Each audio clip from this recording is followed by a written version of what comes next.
características como una actividad motora reducida, una respuesta a estímulos disminuida, unas posturas estereotípicas como la parte de acostarnos, quedarnos precisamente boca arriba o al menos recostado en una cama, que va a ir de la mano con regulación homeostática, donde se pierde la conciencia y es reversible. Esto va a ser importante cuando entremos a platicar sobre el SAOS o sobre esta parte de la apnea obstructiva de sueño, porque estos componentes en general van a influir en que se lleguen a presentar estas alteraciones. Aquí la gente, como ya revisamos, comenzaron a hacer estudios de sueño, empezamos a detectar estos ritmos, separar las distintas fases que ya me hicieron favor de recordar, las distintas etapas, N1, N2, N3 y el sueño REM, que podemos separarlo en su REM tónico, REM fásico. Hasta ahí bien. Y a partir de este estudio de la polisomnografía, obtenemos el hipnograma.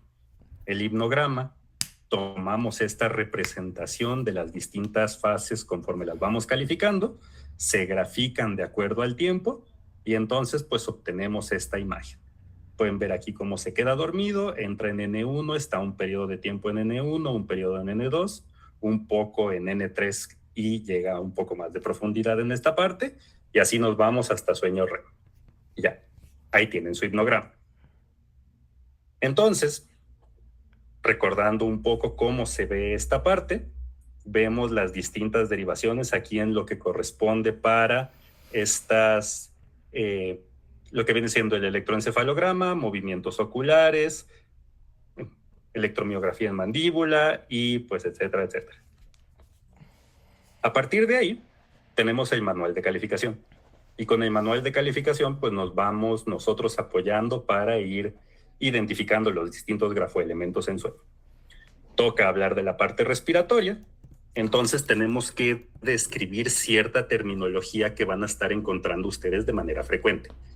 Cosas como una apnea obstructiva, una apnea central, una apnea mixta, hipopneas, ronquido. Siempre se presenta ronquido, el ronquido siempre va de la mano con algo de esto.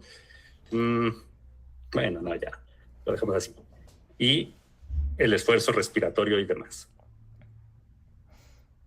Cuando hablamos de una apnea, tenemos, igual como lo utilizamos para las distintas fases, criterios para su calificación.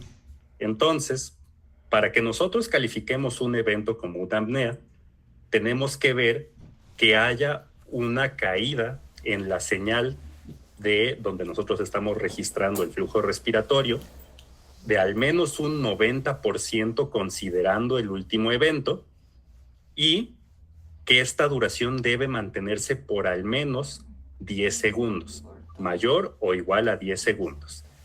Pueden ver ustedes aquí cómo viene el flujo, viene, y si comparan esta parte, bueno, ahorita entramos a la parte de la hipopnea, pero viene el flujo y hay una caída prácticamente donde esto se aplana. Dura 24 segundos, aquí tenemos una apnea. Y las apneas las podemos ir separando en la apnea central, donde no hay un esfuerzo respiratorio, una apnea obstructiva, donde el esfuerzo respiratorio está presente, y una apnea mixta, que al principio puede haber esfuerzo respiratorio, inicialmente puede haber una ausencia de este esfuerzo, posteriormente lo podemos nosotros encontrar. El esfuerzo respiratorio nosotros lo vamos a registrar a través de las bandas torácicas y las bandas abdominales. ¿Qué tienen ustedes acá? Tienen al paciente con su estudio de polisomnografía, tienen toda la parte del electroencefalograma, movimientos oculares. Pueden ver ustedes acá la cánula, la parte de las puntas nasales a través de donde se mide el flujo respiratorio. Por aquí puede haber otro sensor de temperatura que es el termistor, que también nos permite valorar o ver esta parte del flujo respiratorio. Y también colocamos estos dos cinturones que ven ustedes acá, son las bandas torácicas y abdominales. A través de esto, nosotros vamos graficando precisamente el esfuerzo respiratorio. Entonces, aquí lo que ven ustedes en esta imagen que les ponía acá, viene Esto, que es el movimiento torácico, y si se dan cuenta, el movimiento torácico se mantiene durante todo el evento. Aquí viene el flujo, se aplana, tiene una caída de al menos un 90% comparado a la última respiración, pero a pesar de que se apaga este flujo, el tórax sigue moviéndose, sigue haciendo este esfuerzo por respirar. Aquí nosotros lo catalogamos como una apnea obstructiva. En la apnea central no. En la apnea central pueden ver ustedes que se aplana este flujo, deja de haber flujo respiratorio, pero acá el tórax también deja de moverse. No hay esfuerzo, no hay respiración, prácticamente hay una pausa en ambos. Aquí se está hablando de una apnea central. Cuando el flujo persiste, viene la apnea. Pueden ver ustedes aquí cómo hay esfuerzo al inicio, se aplana, deja de haber este esfuerzo respiratorio, pero posteriormente comienza nuevamente e incluso pareciera ser que hay un esfuerzo extra del tórax porque pueda pasar el aire. Esto es una apnea mixta. Entonces, diferencias. En la apnea obstructiva sí hay oclusión de la vía aérea, de ahí el término apnea obstructiva de sueño. Aquí la persona está intentando respirar, pero hay algo que está ocluyendo la vía aérea y no permite que la respiración pase. En la apnea central no. Acá no hay obstrucción. Aquí la persona no está intentando respirar, por ende, no está pasando el flujo. Acá el problema no es que no esté pasando el aire por la tráquea porque esté obstruido. Simplemente la persona se le olvidó respirar y pues no pasó aire. En la apnea mixta hay una mezcla de los dos. Por un lado, al principio puede no haber esta obstrucción de la vía aérea, simplemente como que la persona se le olvida respirar. Posteriormente regresa, pero a pesar de que regresa, también existe esta obstrucción que no le permite a la persona pues tener este flujo de aire.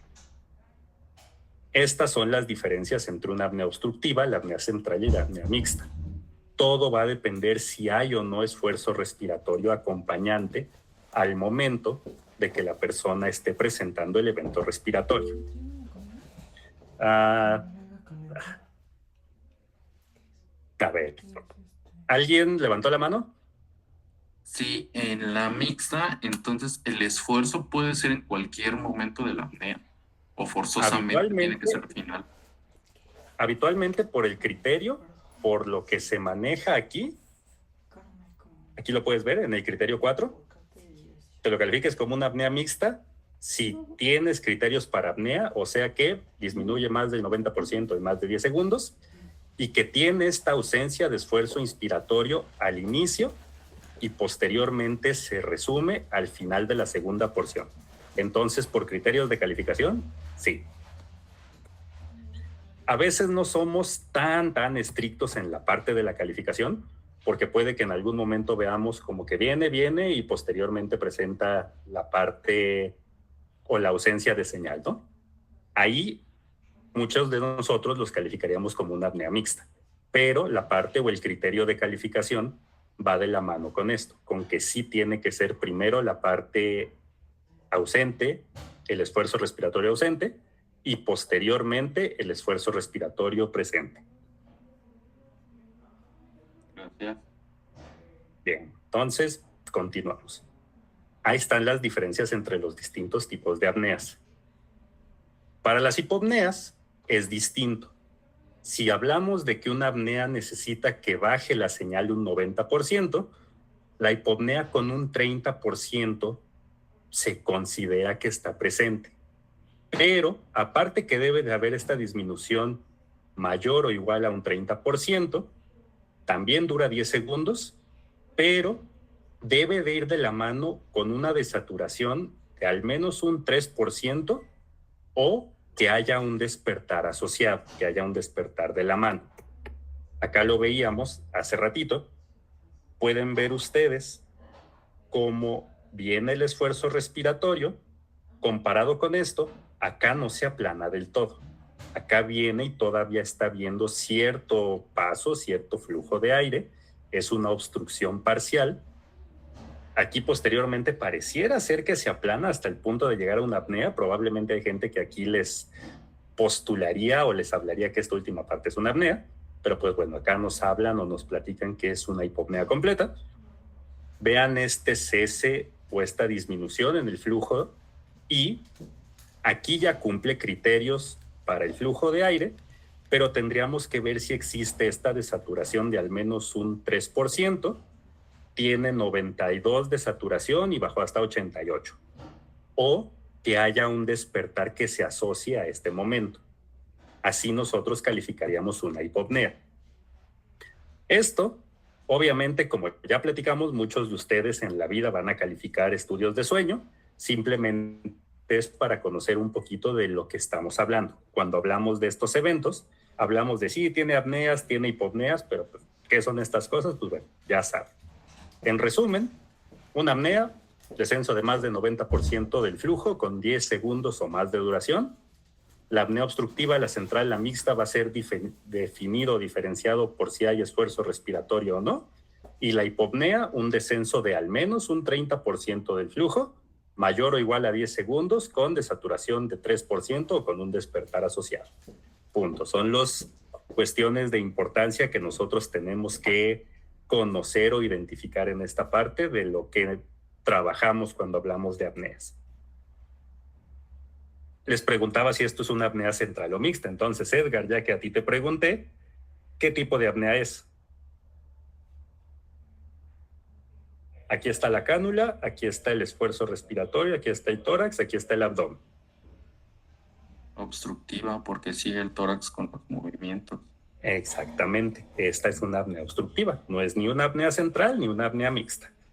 Pueden ver cómo viene la respiración, cómo se aplana este flujo prácticamente del todo.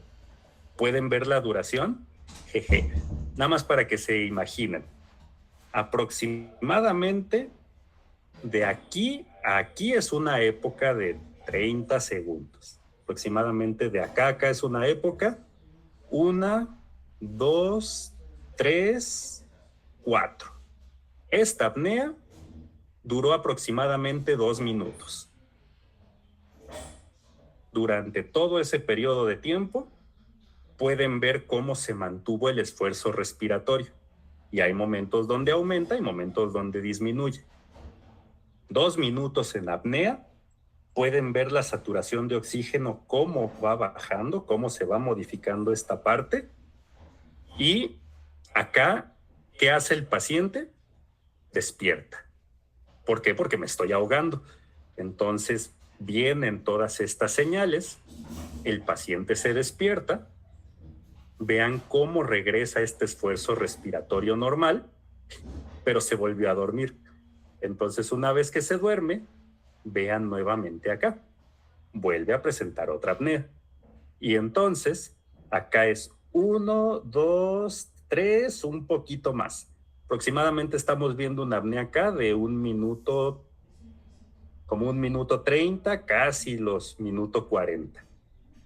Si se dan cuenta, tiene que ser mínimo 10 segundos. Nunca hablamos de un máximo. La apnea más larga que me ha tocado ver fue de 5 minutos. 5 minutos en el cual el paciente no estuvo respirando. La saturación de oxígeno más baja que me llegó a tocar a ver fue como de 36, y una vez que...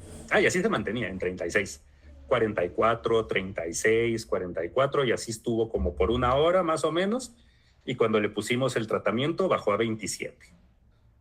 Es gente que así está durmiendo y que así se la pasa. Por eso, ahorita regresando al tema en materia, tenemos que platicar sobre los trastornos de la respiración. Y estos trastornos de la respiración, como su nombre bien lo dice, se van a caracterizar por anormalidades en la respiración durante el sueño. Primero nos vamos a... entramos con esto. Como ya les platicaba desde el principio, tenemos distintas maneras de clasificarlo. Uno es por clasificación internacional de trastornos del sueño, otra viene de la mano de DSM-5. Clasificación internacional nos habla de todas estas subdivisiones. Tenemos desde la apnea obstructiva de sueño adulta y pediátrica. Tenemos los síndromes de apnea central, que lo pueden ver aquí, sus distintas subdivisiones con Cheyne-Stokes, con respiración Cheyne-Stokes, por enfermedad médica sin Cheyne-Stokes, secundaria a medicamentos o sustancias, apnea central primaria, apnea emergente con tratamiento, apnea del prematuro, apnea de la infancia, también son otras que ya no puse aquí, pero pues nos faltan. Los distintos trastornos de la hipoventilación, el síndrome de hipoventilación obesidad y todas las vertientes que hay asociadas a los distintos síndromes de hipoventilación, la hipoxemia relacionada al sueño y otras variantes normales. Todo esto son alteraciones respiratorias que se pueden llegar a presentar. No toda alteración durante el sueño en respiración es SAOS. Hay mucho. Pero también platicábamos que esto va más enfocado a personas que se dedican principalmente a manejar trastornos del sueño. DSM-5 solamente nos mete la apnea y hipopnea obstructiva del sueño. Y entonces, DSM-5 es una herramienta que va más enfocada a psiquiatras, que va más enfocada a personal médico, primer contacto en general. Y como es una de las cuestiones que más frecuentemente van a encontrar, ahorita va a ser en lo que nos vamos a centrar. Hablemos un poquito de SAOS. Cuando hablamos de SAOS, mal llamado, podríamos hablar de síndrome de apnea obstructiva del sueño. Ya desde clasificación internacional ya no lo conocemos como SAOS, ya lo conocemos como AOS, la apnea obstructiva del sueño. Pero van a encontrar mucha gente que también maneja SAOS, como el síndrome de apnea y hipopnea obstructiva del sueño. Todas estas maneras los pueden encontrar. Estamos hablando todos de lo mismo, todos con distintos nombres, quitándole letras, poniéndole letras, pero pues al final de cuentas ahorita, por las últimas clasificaciones, hablamos de apnea obstructiva del sueño. Y la vamos a definir como este trastorno que está caracterizado por episodios repetidos de obstrucción total o parcial de la vía aérea. Obstrucción total, apneas, obstrucción parcial, hipopneas. Síndrome de apnea, hipopnea obstructiva del sueño. Durante el cual hay alteraciones en la saturación de oxígeno y presenta despertares durante la noche de la persona. Sí podemos definirlo, sencillamente. La persona duerme, se le obstruye la vía aérea, ya sea de manera total o parcial. Esto cambia la saturación de oxígeno, esto interrumpe el sueño. Punto. Este es uno de los trastornos del sueño más prevalente. Depende de la serie que evalúen, depende de la serie de la que hablen. Hay quienes hablan desde un 14 a un 55% y sugiriéndose que ha habido un aumento en esta prevalencia. También hay que considerar que dentro de esta epidemia de la obesidad es un factor muy importante. No es el único, no es el principal, pero es algo bastante importante. Esto va a ser más frecuente encontrarlo en hombres que en mujeres y es más frecuente que lo encontremos en las clínicas que se dedican a esto. ¿Por qué? Porque pues, es básicamente donde se diagnostica. Pueden ver aquí este mapa, cómo encontramos estos distintos índices de apnea y hipopnea.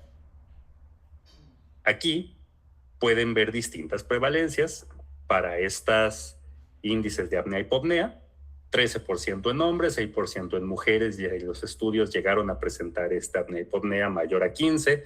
En Hong Kong, muy distinto a Estados Unidos, o sea, prácticamente vean un 13 y un 6 contra un 5 y un 1.2. Acá en Nueva Zelanda, bueno, en Australia, 25.9, 7.7, etcétera, etcétera. Entonces, dependiendo de dónde lo estudian, van a encontrar esto, pero se considera uno de los más prevalentes, uno de los más frecuentemente encontrados. ¿Por qué nos importa? Esto ya lo trataremos un poquito más la siguiente clase, pero es un problema muy, muy importante de morbimortalidad. Primero, por los accidentes. 30 a 50% de los accidentes se deben a somnolencia excesiva diurna y la principal causa de somnolencia excesiva diurna es el AOS, o es la apnea obstructiva de sueño. Pero aparte de eso, es una enfermedad que tiende a ir de la mano con comorbilidades y riesgos importantes. La presencia de eso o la presencia de una apnea obstructiva de sueño nos va a alterar de manera importante muchas otras patologías, nos va a empeorar el pronóstico en muchas otras, nos genera mayor riesgo cardiovascular, nos asocia mayor riesgo de infartos, mayor presencia de hipertensión de difícil control, la generación, que se presenten, que se desarrollen más adelante otros problemas como hipertensión arterial pulmonar, etcétera, etcétera, etcétera. O sea, hemos tenido pacientes que llegan en falla cardíaca por hipertensión pulmonar y que todo se desarrolló a raíz de apnea obstructiva de sueño, por una serie de cambios que vamos a ver un poquito más adelante. Entonces, esto nos obliga a que revisemos un poco de fisiopatología, tanto para las causas como para las consecuencias. A pesar de su nombre engañoso, esto es multifactorial.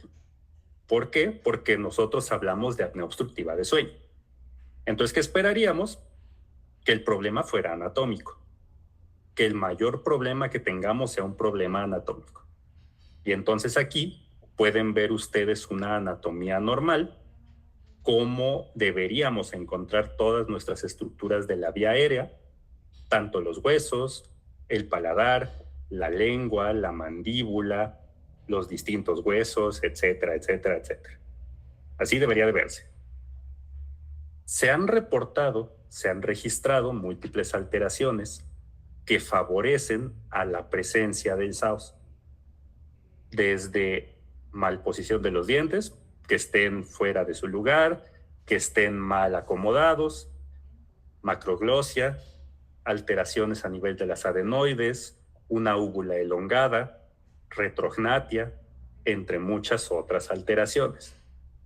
Todas estas alteraciones que pueden presentarse a nivel de la vía aérea van a contribuir al aumento de presión, y este aumento de presión eventualmente va a influir a que se cierre la vía aérea. Pero esto no es lo único. Aquí, cuando hablamos de las alteraciones que se presentan, la parte cardiovascular es algo que van a encontrar ustedes de manera frecuente. ¿Por qué hay mayor riesgo cardiovascular en alguien que tiene SAOS? Para empezar, la persona que tiene SAOS tiene un tono simpático aumentado. ¿Por qué? Porque estas interrupciones de manera frecuente que se están presentando durante el sueño modifican de manera importante todos estos sistemas. Hay un tono simpático aumentado, hay alteraciones del endotelio a nivel microvascular, se presenta estrés oxidativo, lo cual va generando mayor daño, es un estado proinflamatorio, es un estado protrombótico, y además pues todas las alteraciones metabólicas que van de la mano. Acá lo pueden ver ustedes, cómo se presenta esto. ¿Por qué? Porque estamos ante procesos de hipoxia intermitente. Momentos donde el paciente puede estar manejándoles una saturación de oxígeno en 92, 94, baja a 80, vuelve a subir, vuelve a bajar, vuelve a subir, y así nos vamos. Esto, a la larga, trae cambios en los quimiorreceptores, se altera toda esta activación del sistema simpático, se activa sistema renina-angiotensina-aldosterona, va de la mano con alteraciones a nivel de vasoconstricción y por ende sube presión arterial. Por el otro lado, tenemos todas estas alteraciones a nivel de lo que viene siendo endotelio, cambios a nivel de la expresión de distintos enzimas, cuestiones como la endotelina, etcétera, etcétera, que influyen también sobre esta constricción. A final de cuentas, todo este punto nos va a llevar a que el paciente presente presiones arteriales elevadas. Y entonces ustedes van a encontrar gente que lleva años y años en tratamiento antihipertensivo, nunca se controlan. Nunca se controlan, ya tienen 2 a 3 esquemas farmacológicos con presiones altísimas, pueden empezar a encontrar presión arterial elevada en jóvenes desde los 20, 25, 30 años, y que cuando lo investigan, resulta que había apnea obstructiva de sueño de fondo. La obesidad también juega un papel importante, no nada más en la parte obstructiva a nivel de vía aérea. ¿Por qué? Porque tenemos toda esta infiltración de grasa a nivel del cuello, que en el día a día pues no hay mayor problema, estamos de pie y la gravedad se ejerce hacia abajo. Pero una vez que la persona se acuesta, la gravedad se está ejerciendo a nivel del cuello, que favorece esto, que esto se pueda obstruir más fácilmente. Pero por el otro lado, todos estos cambios a nivel de grasa visceral van a alterar secreción de leptina. Esto a su vez va a alterar otros mecanismos de control a nivel central. Tienen una pared torácica donde también se puede ver reducido este volumen. Hay mayor dificultad precisamente, hay mayor resistencia, no puede expandirse tan fácilmente. Toda esta parte influye para que haya mayor presión acá, para que esta parte no nos esté ayudando tampoco, y por el otro lado estamos alterando otros mecanismos de control central que facilitan que haya mayor problema a largo plazo. Yo les platicaba que la parte obstructiva es importante, pero no es tan sencillo como se tapó y ya. Vean acá todos los factores que van asociados, toda la parte que va de la mano. Aquí tienen su vía aérea y hay múltiples situaciones que pueden alterar toda la parte de la vía aérea. Curiosamente, personas que llegan a tener enfermedad vascular, varices, situaciones por ese estilo, también presentan más riesgo de tener SAOS. ¿Por qué? Porque hay aumento de volumen a nivel de miembros inferiores, viene todo este edema, se acuestan y hay redistribución del edema. Y entonces se deposita también en vía aérea. Genera mayor resistencia, mayor posibilidad de que esto se obstruya. Viene todos estos depósitos de tejido adiposo, todas estas malformaciones morfológicas que generan mayor aumento en la presión, pero también todo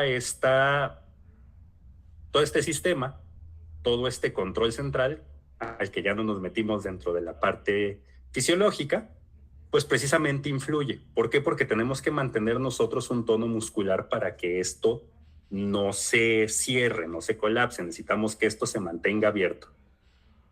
¿Te anda Jimena por acá? Sí. Jimena, ¿en qué etapa de sueño, N1, N2, N3, sueño REM, crees que sea peor o empeoren las alteraciones del SAOS? ¿En qué etapa de sueño nos va peor? O sea, ¿en qué etapa sería como que esté más marcado? Sí. Bueno, no sé, pero supongo que en el sueño más profundo. Ok, ¿sería N3? Sería, N3. N3, ok. No sé, por la parálisis muscular y eso. Ajá. ¿En qué etapa de sueño hay parálisis muscular? O sea, no parálisis muscular, sino pérdida de tono muscular. N1. No. No, sueño REM. En el sueño REM. Exactamente, en sueño REM. Cuando los pacientes con SAOS entran a sueño REM, es la etapa en la que vemos que peor les va. Y contrario a lo que platicaste, en N3 es cuando se tiende a estabilizar más el problema.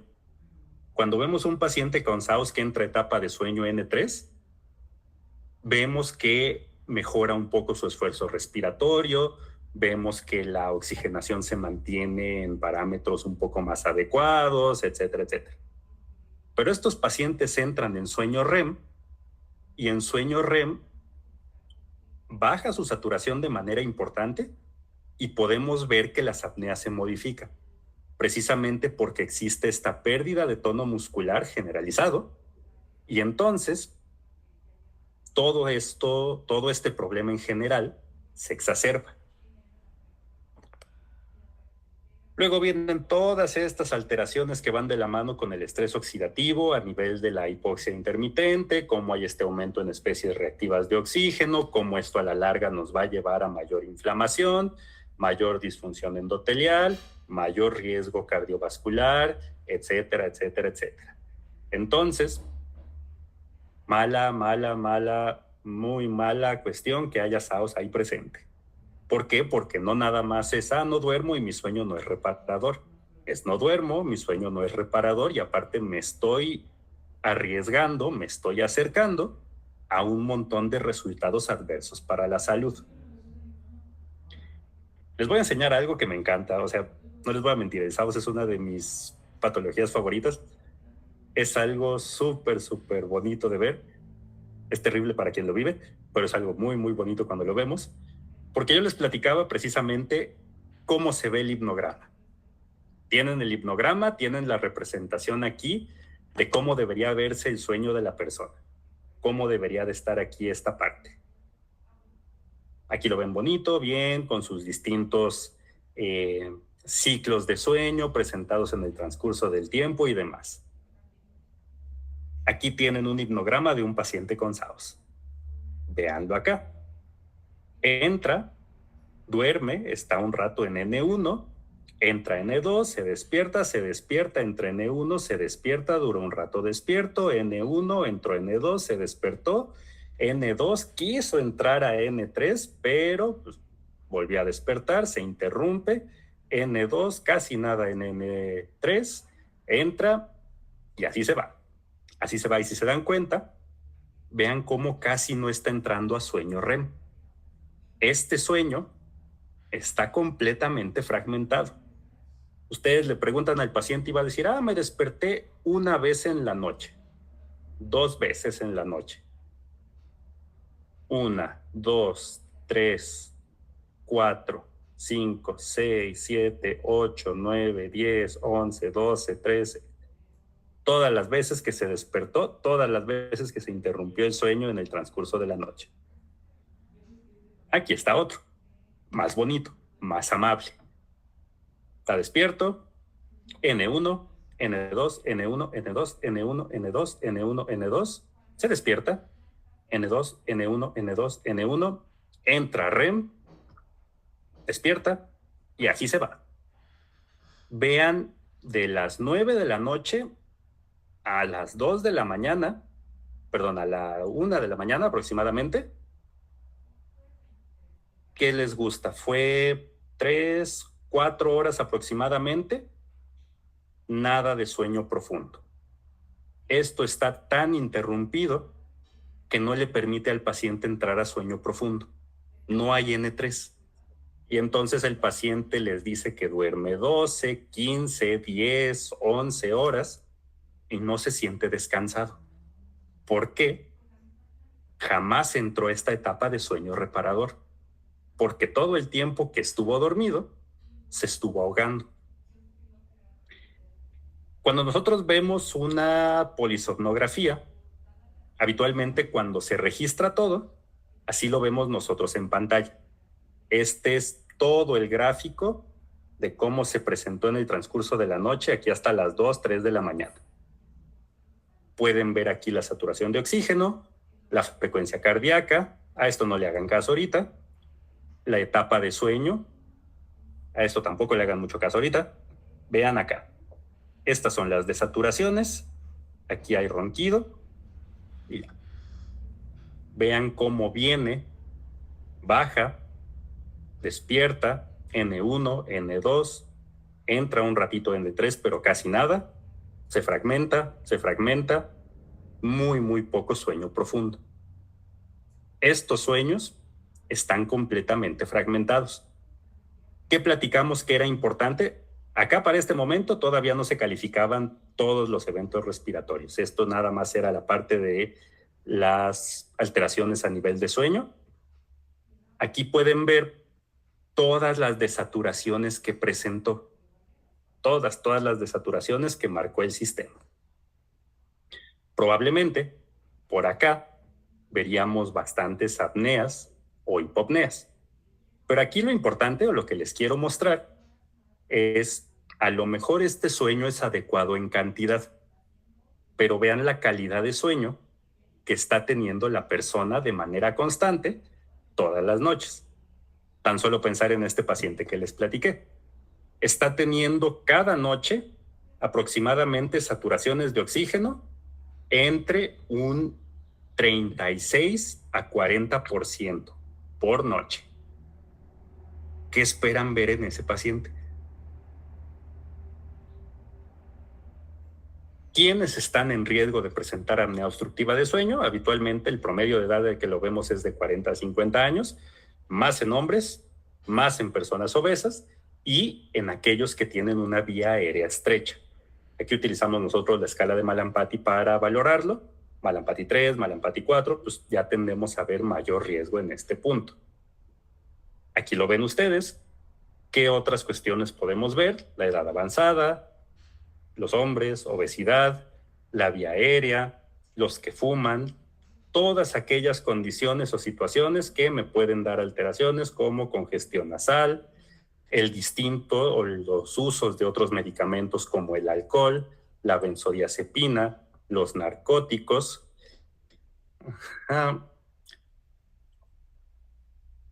Bueno, les iba a preguntar a alguien, pero no. Total. Aquí ya sé que platicamos porque esto que estamos viendo, que estamos revisando, solamente es adulto. Solamente adulto y ya. No nos metemos en niños, porque hablar de apnea de sueño en niños es otro boleto, son otros criterios de calificación.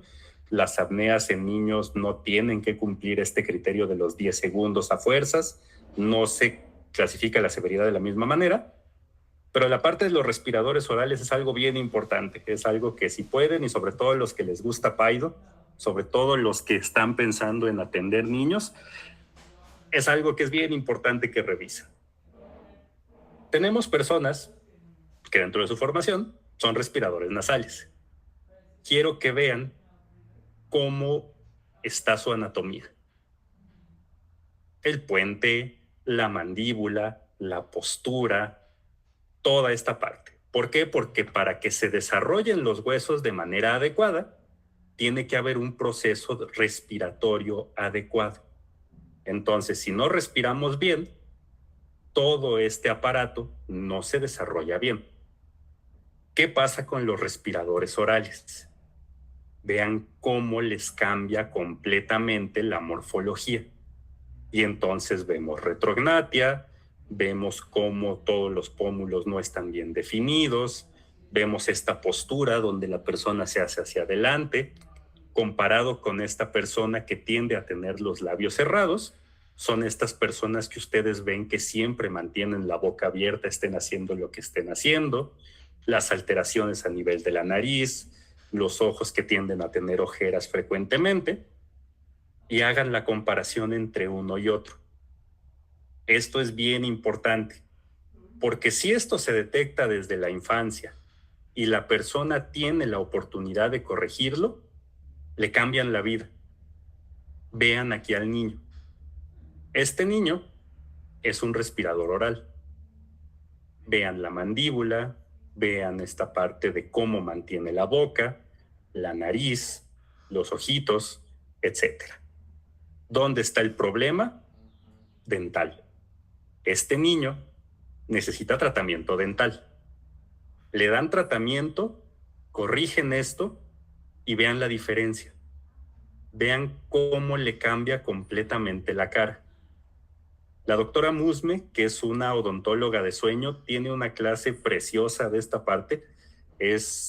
Cuando ella te habla de todo este asunto, es algo impactante cómo le pueden cambiar la vida a un niño simplemente poniéndole atención a estos detalles. Y en los niños es bien frecuente que cuando hay SAOS, cuando hay ronquido, una buena parte venga directamente de las amígdalas. Hacen eso, corrigen el problema, mejoran el SAOS, a veces le cambian completamente toda la morfología de su cara.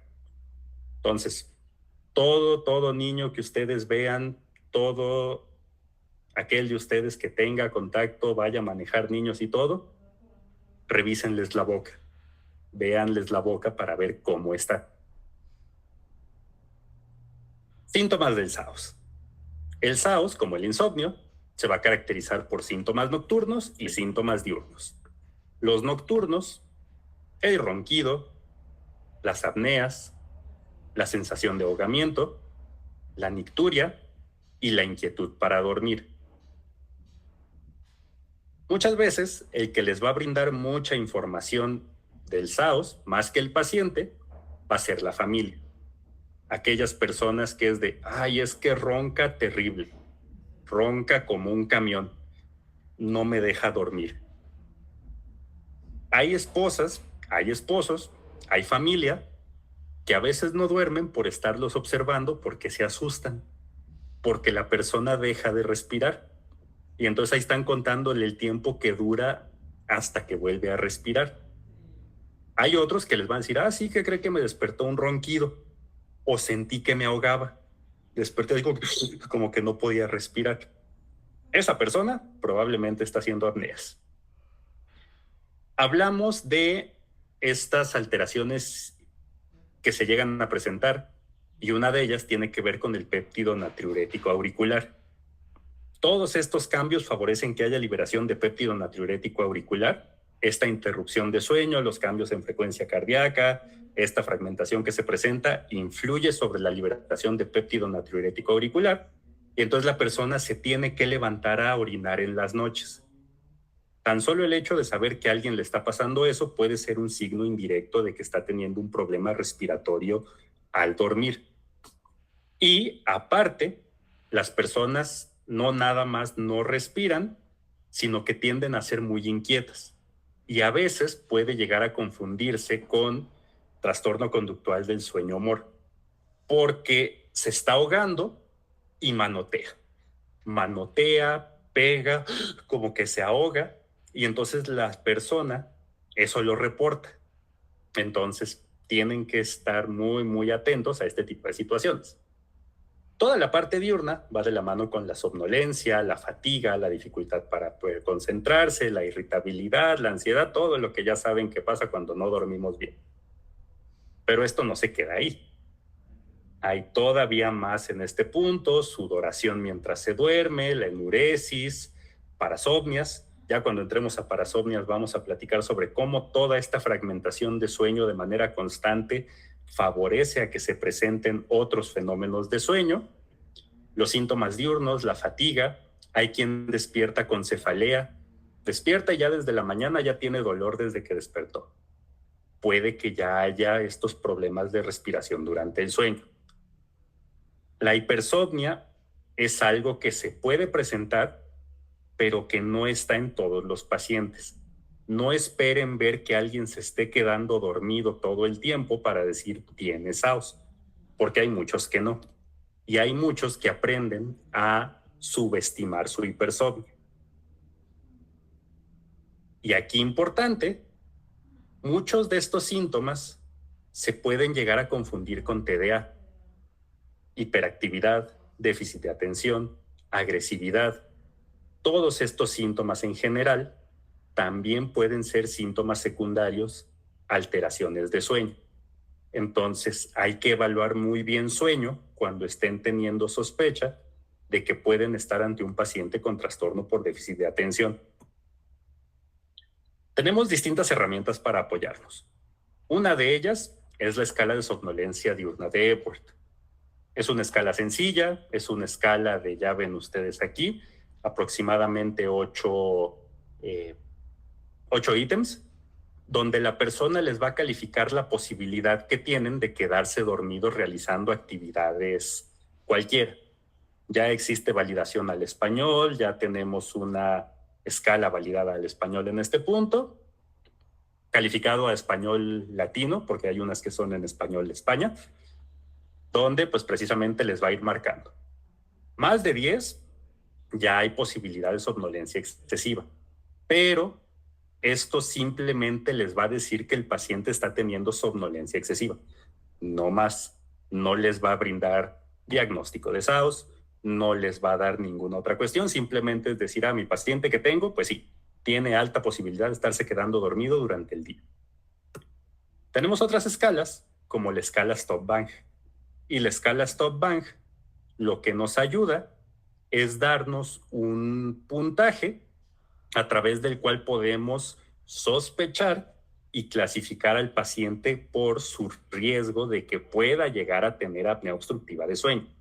Son 4 de estos síntomas que nos refiere el paciente en la parte Stop, y en la parte Bang son cuestiones que ustedes pueden revisar. Entonces, ¿qué evalúa el Stop-Bang? Ronca fuerte, se siente cansado, fatigado durante el día, alguien le ha dicho que deja de respirar mientras duerme, ha tenido o ha recibido tratamiento para presión alta. Todo eso forma parte del Stop. El Bang, índice de masa corporal, más de 35, más de 50 años, medimos circunferencia de cuello, y si la circunferencia de cuello es mayor a 40 centímetros se califica como un sí, y si es hombre. Ya esto nos va clasificando por riesgos. Bajo riesgo de 0 a 2 puntos, riesgo intermedio 3 a 4, riesgo alto de 5 a 8. Habitualmente es frecuente que encontremos 3 a 4. Tan solo nosotros como hombres ya tenemos un punto extra. Todo lo demás que se vaya juntando, pues ya nos va aumentando cada vez más el riesgo.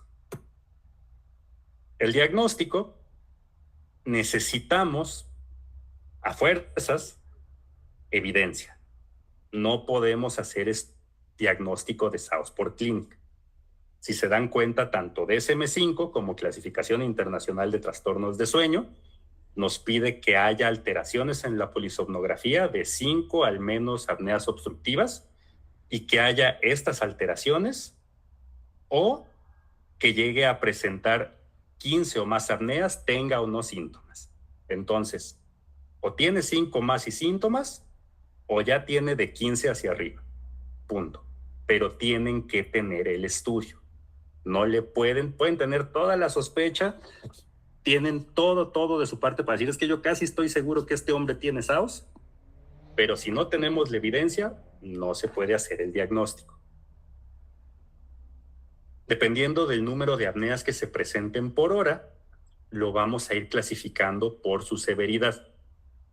Si la persona tiene un índice de apnea-hipopnea, es decir, por hora de sueño, cuántos eventos de apnea o de hipopneas llega a presentar, 4 eventos o menos por hora es normal. O sea, todos tenemos derecho de dejar de respirar hasta 4 veces por hora y que sea normal, entre comillas, porque luego aquí viene el síndrome de resistencia de vía aérea superior, el SARVAS, que es otra cuestión aparte, pero pues bueno, eso ya platicaremos después. 5 a 14 apneas por hora o hipopneas por hora es un problema leve. De 15 a 29 es un problema moderado y más de 30 es un problema severo. Hemos encontrado gente que tiene hasta 120 a 200 apneas por hora. Es gente que prácticamente se ahoga más de lo que respira por hora. Para esto necesitamos el estudio. Nuestro estándar de oro es la polisomnografía. A través de la polisomnografía es lo que más información nos va a brindar. Si no tenemos polisomnografía y no nos queda de otra, utilizamos una poligrafía respiratoria. La diferencia entre estos, ya platicamos todo lo que evalúa la polisomnografía. Electromiografía, piernas, electrocardiograma, etcétera, etcétera, etcétera. La poligrafía no. La poligrafía básicamente tienen su oxímetro, tienen sus bandas para medir esfuerzo respiratorio, tienen la cánula y dejen de contar. Ahí no mide electroencefalograma, ahí no mide oculograma, no mide electromiograma, no mide nada más que cuestión respiratoria. Desventajas de no saben si el paciente está dormido o no. ¿Por qué? Porque no hay electroencefalograma, solamente hay esfuerzo respiratorio. Entonces, muchas veces lo intuimos, porque si dejas de respirar, habitualmente es raro que alguno de ustedes deje de respirar mientras está consciente. Pero se puede subestimar o sobreestimar este tiempo que el paciente pasó dormido durante la noche. Cuando nada de esto se puede, hay oxímetros especiales donde precisamente se va recopilando toda la información durante la noche, se registra la distinta oximetría y pues se puede llegar a considerar como una opción. Pero pues igual, por algo la polisomnografía sigue siendo hasta ahorita nuestro estándar de oro.